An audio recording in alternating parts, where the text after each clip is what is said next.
My name is Emmett Cade. I'm 34 years old, and for 6 years I built my whole life around the belief that anything shiny was a lie waiting to leave. I make saddles and leather goods in a town called Cypress Bend, out in the Texas Hill Country where the roads go quiet after dark, and the cedar smells like rain even when there is none. My shop sits on the corner of a two-street town, an old feed store I bought with money. I saved $1 at a time, and I turned it into a place that smells of oil and tannin and honest work. I tool belts and boots and bridles. I fix things people thought were finished. I like the sound a mallet makes when it seats a stamp clean into a hide, that soft thud that says a thing was done right and will hold. I was not always this quiet. Once I was the kind of man who planned a whole future out loud. Her name does not matter now, but I stood at the front of a little chapel off the county road. In a jacket I had pressed myself, and I watched the doors and I waited. People coughed. The fiddle player kept tuning a string that was already tuned. And a friend of hers walked up the aisle instead of her, holding a phone with a message on it. And the message said she was sorry, but she had a chance at something bigger, a life with more light in it, and she had to take it. More light. That was the phrase that stayed. She left me for the shine, for a man with a fast car and a name that opened doors, and I stood there in a press jacket and learned, all at once, that the brightest things are the ones most likely to walk out the door. So I built a life with no shine in it. I kept my head down and my hands busy. I told myself that a quiet, honest thing you could hold was worth more than any bright thing that promised you the world. And I believed it all the way, right up until a woman with no last name rented the room above my shop. She came in on a Tuesday in early spring, when the bluebonnets were just starting along the highway. There was a room above the shop I sometimes let out, a small clean space with a slanted ceiling and a window that looked over the square. She stood in my doorway with a canvas bag and a ball cap pulled low, and she asked if the room was still for rent. She said her name was Ray, just Ray. When I waited for the rest, she looked at the floor and did not give it, and something in the way she held herself, ready to be turned away, made me not push. She paid 3 months up front.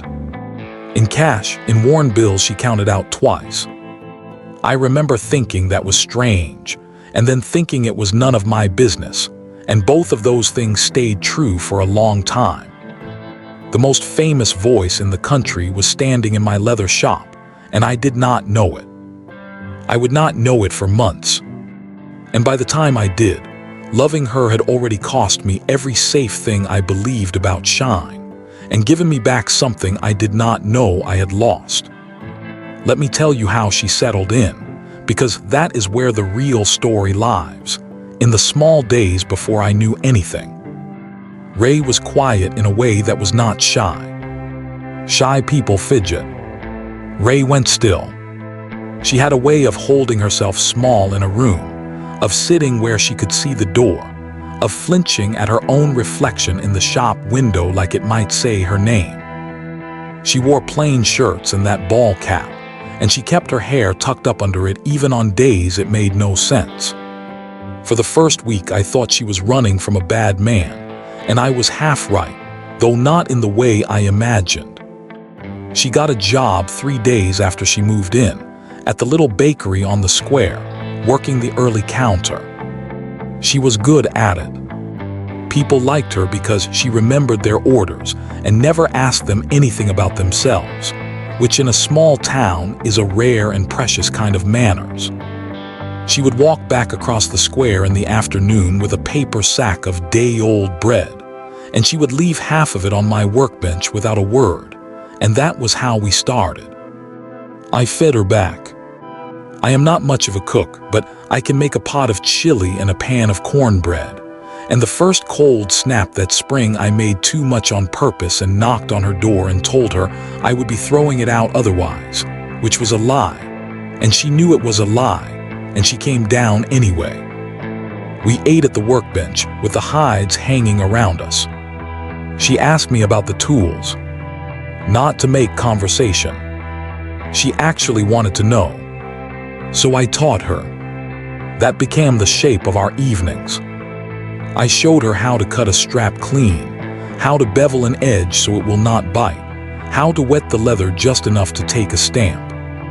She had good hands, careful and patient, the hands of someone used to practicing a thing 10,000 times until it lived in the body. I noticed that and filed it away without understanding it. She would sit for an hour tooling a simple pattern into a scrap, tongue between her teeth, and when she got it right she would go quiet in a satisfied way, and I liked being near that quiet. She asked good questions too, the kind that told me she was actually listening. Why russet and not black? Why I stamped the maker's mark on the flesh side, where nobody looks first? Why I still cut by hand when there were machines that could do it faster? I told her that a machine gives you the same thing every time, and that the same thing every time is exactly what you do not want in a made object, because the little differences are where the maker lies. She got quiet at that, quieter than usual, and she turned it over for a long time, and only much later did I understand that I had said the truest thing about her whole life to a woman who could not tell me why it landed so hard. She learned the town the way she learned the leather, slow and careful, and without wanting anyone to notice she was learning. She knew which pew the Ferris sisters took at the diner and left it open. She knew that old Delmer who swept the square would talk your ear off if you let him. And she let him, standing there in the heat nodding at stories about a flood in 1950-something, giving a lonely old man an hour of her afternoon for nothing. She tipped too much and apologized for it. She was, I came to see, a deeply kind person who had spent a long time being handled instead of known, and Cypress Bend was the first place in years that just let her be a woman buying stamps and bread. There was one strange thing, though, and it sat right at the center of her. She could not stand music. Not that she hated it. It was worse than that and stranger. The bakery played a little radio behind the counter, and the owner told me once that Ray had asked, gently, if they could keep it off in the mornings when it was just her. In my shop, I used to play an old country station while I worked low, just for company. The first night Ray came down to learn her stamping, a song came on, some bright new thing with a big voice on it, and I watched her hands go still on the leather and her face close like a door. I turned it off and never turned it back on, and I did not ask why, because in Cypress Bend you learn that everyone is carrying something, and the kind thing is to make room for it, not to name it. But I wondered. Of course I wondered. A woman who flinched at songs. A woman with no last name, and a canvas bag and cash and worn bills. A woman whose hands moved like they had spent a lifetime being watched. By the second week she stayed, I had stopped charging her for the bread, and she had stopped pretending it was a fair trade. By the third week she stayed, she had a stool at the workbench that was hers, and a mug that was hers, and she had started laughing at the dry things I said, a real laugh, surprised out of her like she had forgotten she owned one. By the second month, I realized I was cleaning the shop before she came down in the evenings, and shaving in the morning like it mattered, and I sat down on a Sunday and made myself say the true thing out loud in the empty shop. I was falling for a woman I knew nothing about. And every alarm I had built after the chapel was ringing, because a woman with secrets is a woman with somewhere else to be, and I had promised myself I would never again love a thing that was only passing through. There were so many things I did not know, and they sat in the room with us like guests who would not leave. I did not know who Ray really was.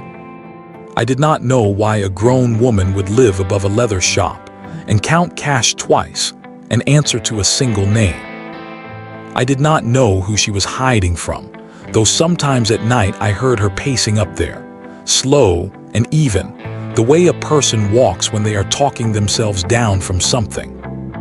I did not know why she never called anyone, or why she covered the little laptop's camera with a strip of tape, or why once, when a car with out-of-county plates idled too long on the square, she went white and stepped back from the window and did not come down for the rest of the day. And under all of it, the question that was really about me and not about her at all.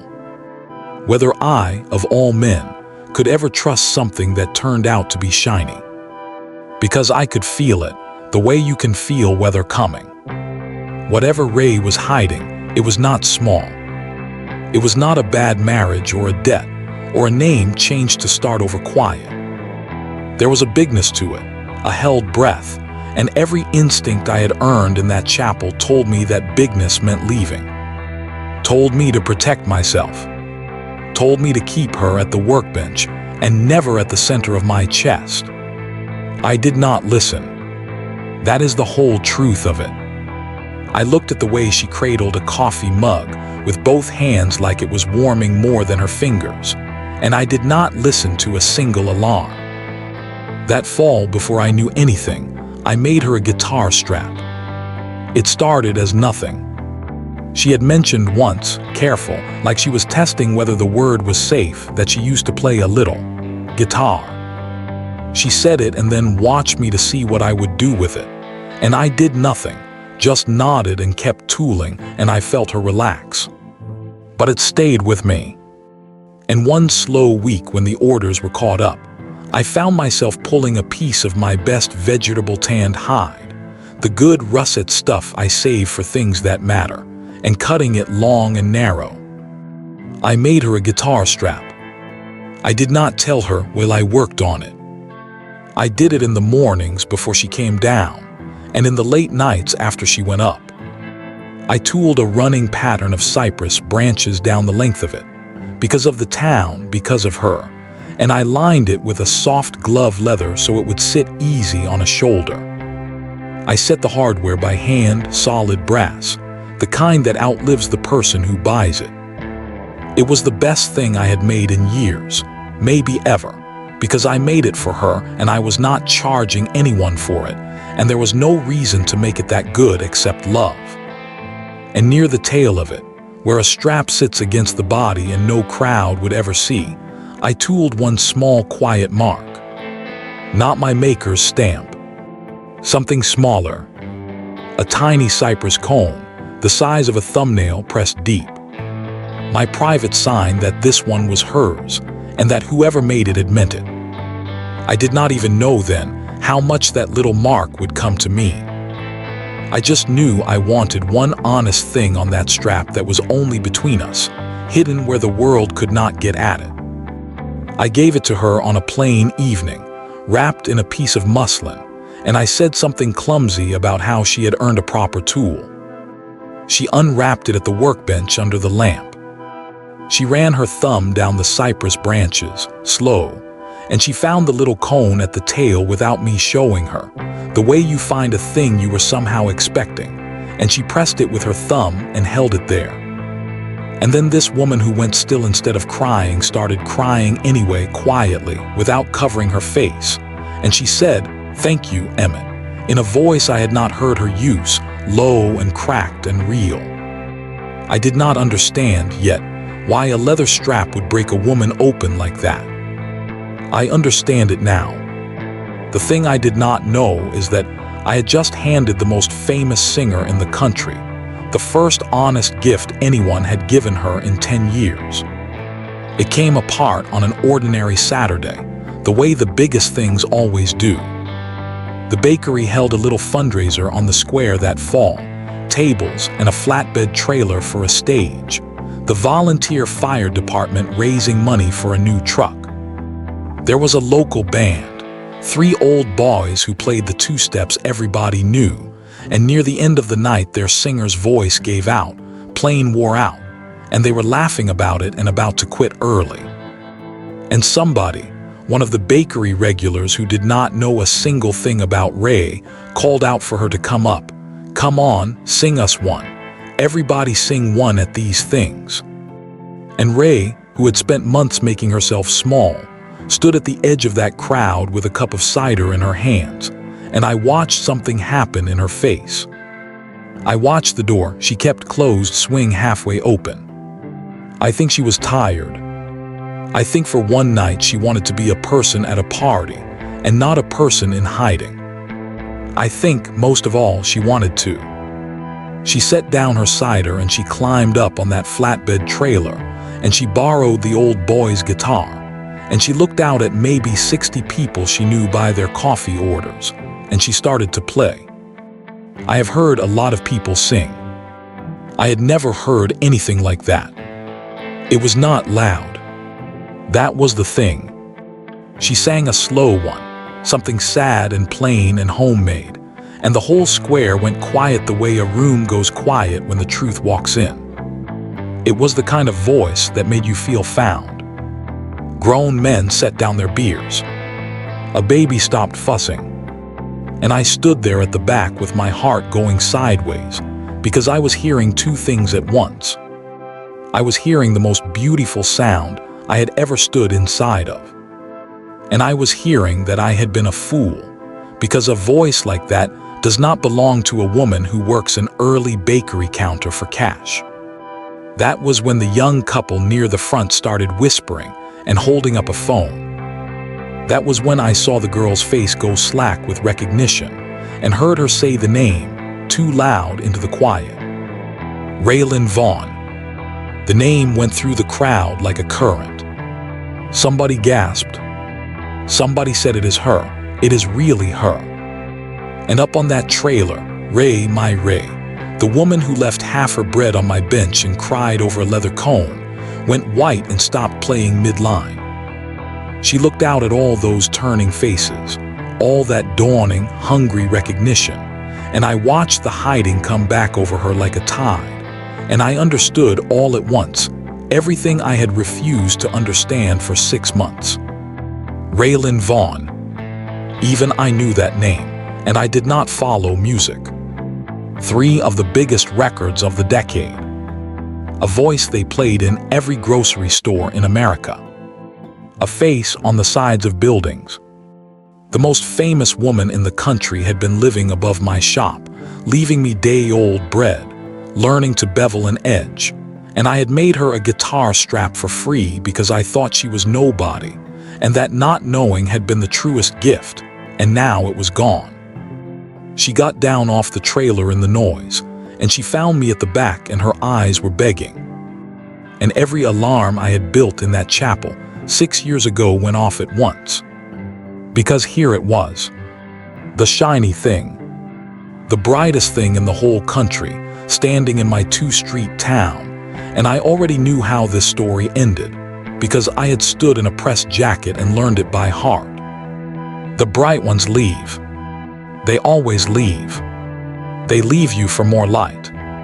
I did not say the cruel thing that was rising in me, but I did not say the kind thing either. I just looked at her, and I felt 6 years of hard-won quiet crack straight down the middle, and I said, in a voice I am not proud of, "You could have told me." And I walked home alone, and I did not sleep, and I told myself I had known all along that the shine would leave. She did not leave. That was the first thing that did not fit my story. She came down to the shop the next morning, no cap, hair loose, looking like she had not slept either, and she stood in the doorway the way she had that first Tuesday, ready to be turned away. And she told me the truth, all of it, in a flat, exhausted voice, like setting down something she had carried too far. Her name was Raylan Vaughn. She had started singing in bars at 17. A man named Sutton Vale had discovered her, or said he had, and he had become her manager, and then, for a bad handful of years, more than that. He had built her into the thing on the sides of buildings. And somewhere in the building of it, he had taken everything. He owned her masters, every song she had ever recorded, the actual recordings, so that she did not own the sound of her own voice. He controlled her name in the business, the touring company, the accounts. He had written it all so tight, that she could not so much as release a new song without his signature.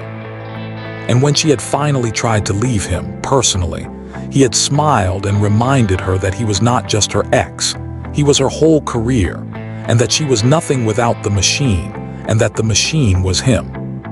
So she ran. She had walked out of a sold-out tour, driven until the highways got small, and landed in a hill country town where nobody looked at her twice. And for a few months she had gotten to find out who she was when nobody was watching. A person who liked early mornings and day-old bread, and the smell of oil and tannin.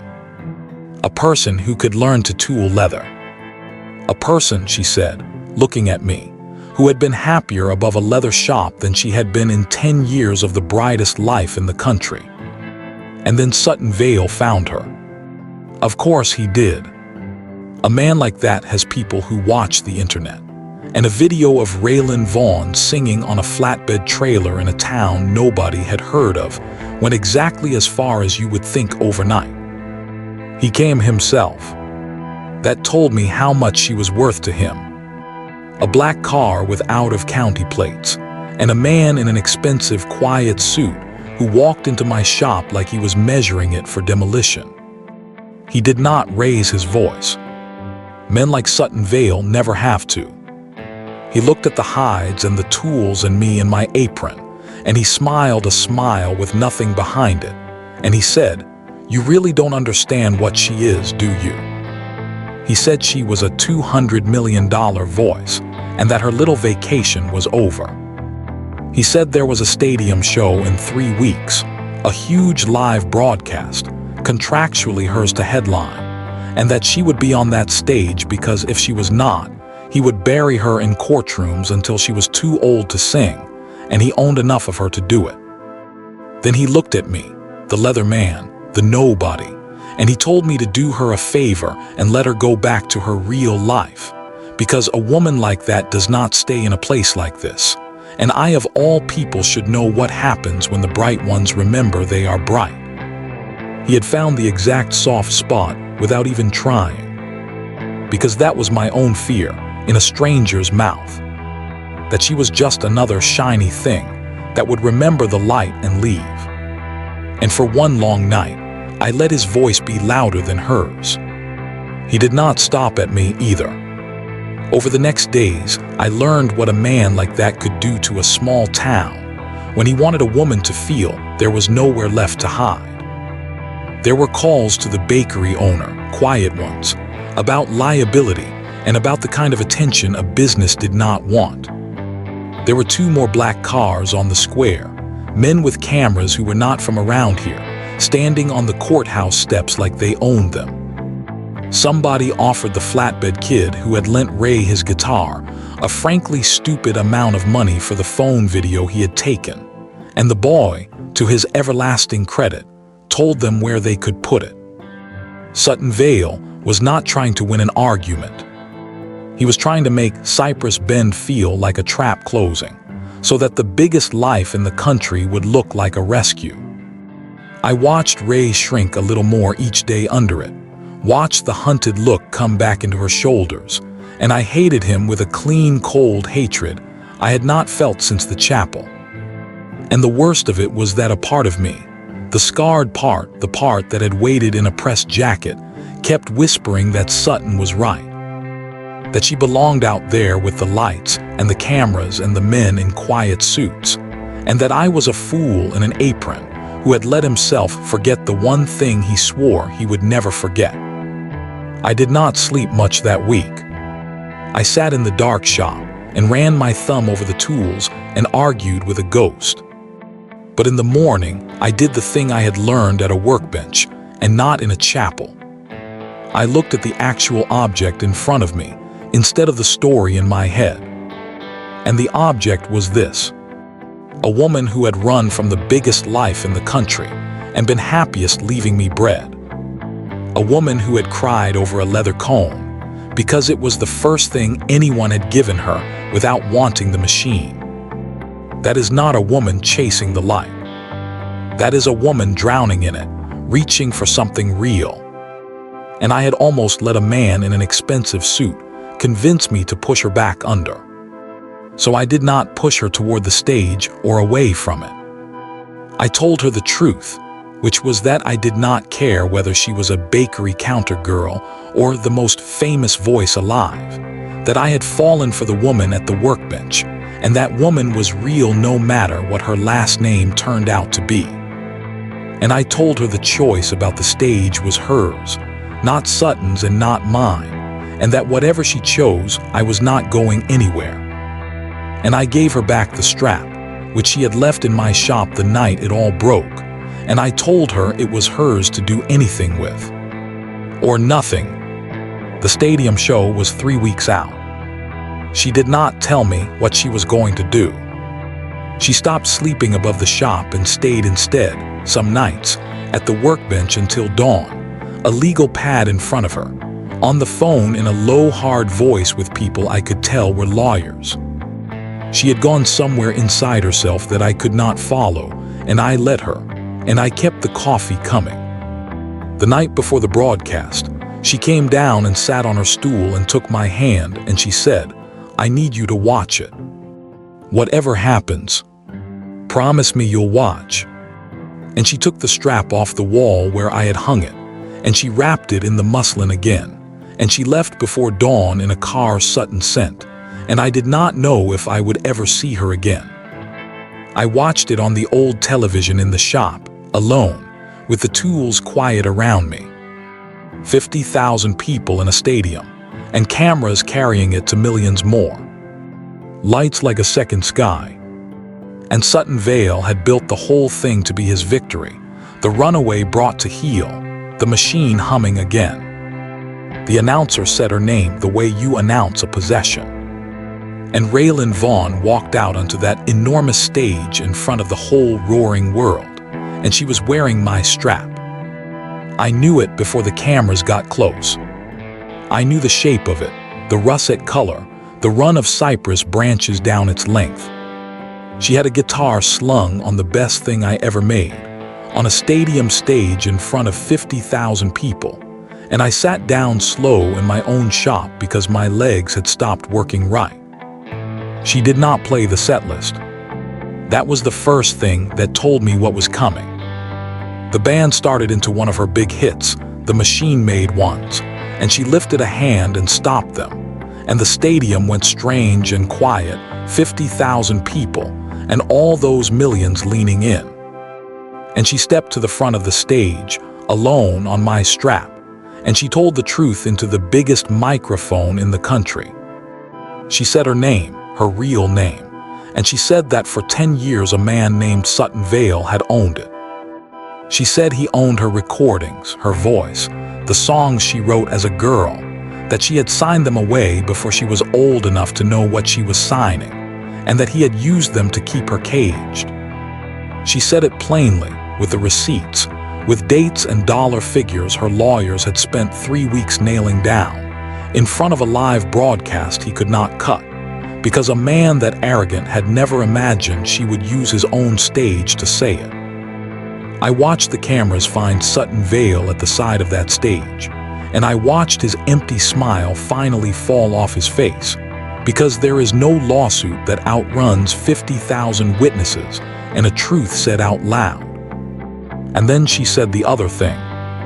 She said she had spent a few months in a town she would not name, being nobody, and that it had been the first time in 10 years she remembered why she started singing.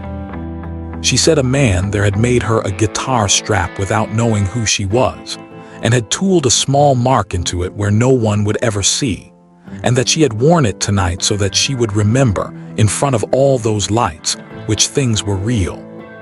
She touched the tail of the strap, where the little cypress cone was, and even through a television I knew exactly where her thumb was. Then she played a song nobody had ever heard. A slow one, plain and homemade, about a two-street town and the smell of oil and tannin, and a man who taught her to bevel an edge. She had written it above my shop on those sleepless nights. My name was not in it. It did not need to be. 50,000 people swayed in the dark to a song about my town, and I sat alone in my leather shop, and wept like the 6 years had finally let go. Sutton Vale fell the way arrogant men fall, all at once and in public. When you steal from someone and then hand her a live microphone in front of the world, you have already lost. The truth she told that night, backed by the paperwork her lawyers had readied, cracked his whole empire open. Other artists he had caged came forward, once one of them proved it could be survived. The masters he had held over her became the thing that buried him, because a court is a different animal when the whole country is already watching. Within the year she had her recordings back, her name back, the songs she wrote as a girl back in her own hands. She did not renounce a thing. She reclaimed it. And I learned the lesson I had gotten exactly backwards in a chapel 6 years before. I had decided that shine was a lie, that anything bright was a thing that would leave you for more light. But Raylan Vaughn was the brightest thing in the country, and she had not left me for the light. She had walked out onto the light itself and used it to point at my two-street town and say this. This is real. The shine was never the lie. The lie was the machine that had stolen the shine from the person it belonged to. Ray was not the bright thing that leaves. She was the bright thing that came home and told the truth about who it belonged to. She came back to Cypress Bend on a Tuesday, a year almost to the day from the first one, in her own car this time, with her name on her own contracts and her old songs back in her own hands. She did not move above the shop. She moved into the little house I had been slowly fixing up on the edge of town, the two of us, on purpose, in the open. She kept her career. I want to be clear about that, because for a long time I would have thought the happy ending was her giving it all up to be a quiet bakery girl in the hill country. It was not. That would have been the machine winning a different way, dimming her down to fit my old fear. Instead, she does it on her own terms now. She records in a small studio a few towns over. She tours when she wants to and comes home when she wants to. She writes songs about real places and real people, and she owns every one of them. Some weeks she is on a stage in front of 50,000 people, and some weeks she is on the stool at my workbench tooling a scrap of leather with her tongue between her teeth, and both of those women are her, and I love them the same. The commitment was not a secret, and it was not small. She asked me, actually, and she did it on a stage because she said she was done hiding the things that mattered. At a homecoming show she played back near Cypress Bend, she stopped between songs and told a full crowd that the man who made her strap was standing in the wings, and she asked me to come out. And in front of all of them, she said she wanted to build a real life with a real man in a real town, and asked would I. I am not a stage person. I walked out anyway in my good shirt, my heart going sideways the way it had the first night I heard her sing, and I said yes into a microphone I never wanted to touch, because some things you say where everyone can hear them on purpose. And the strap with the little cypress cone, tooled where no crowd would ever see. She still wears it. Every big show, every small one, the best thing I ever made rides on her shoulder in front of the whole world. And every night before she plays, she presses her thumb to that hidden cone, the way you touch a doorframe on the way out of a house you love. It is the most seen object I have ever made, and its most important mark is the one nobody but us will ever find. That is the whole thing right there. That is what I know now. I have thought a lot about names and about noise. I spent 6 years believing the quiet things were the only true ones, and that anything loud or bright or famous was a lie that would leave. I had it half right and half exactly wrong. The noise is not the enemy. The lie is not the light. The lie is only ever when someone puts a name on a thing they did not make and calls it theirs. Ray taught me that a person can be the loudest voice in the country and still be starving for one honest, quiet thing to hold. And that the honest, quiet thing does not have to stay small and hidden to stay true. The realest things in this life are the ones you would give up the whole spotlight to keep. And sometimes, if you are luckier than you deserve, you find out you do not have to. Sometimes she walks back out into all that light, wearing the mark you made her where no one else can see, and she plays a song about your town, and she comes home. Would you have believed a famous woman could really want a quiet life with you?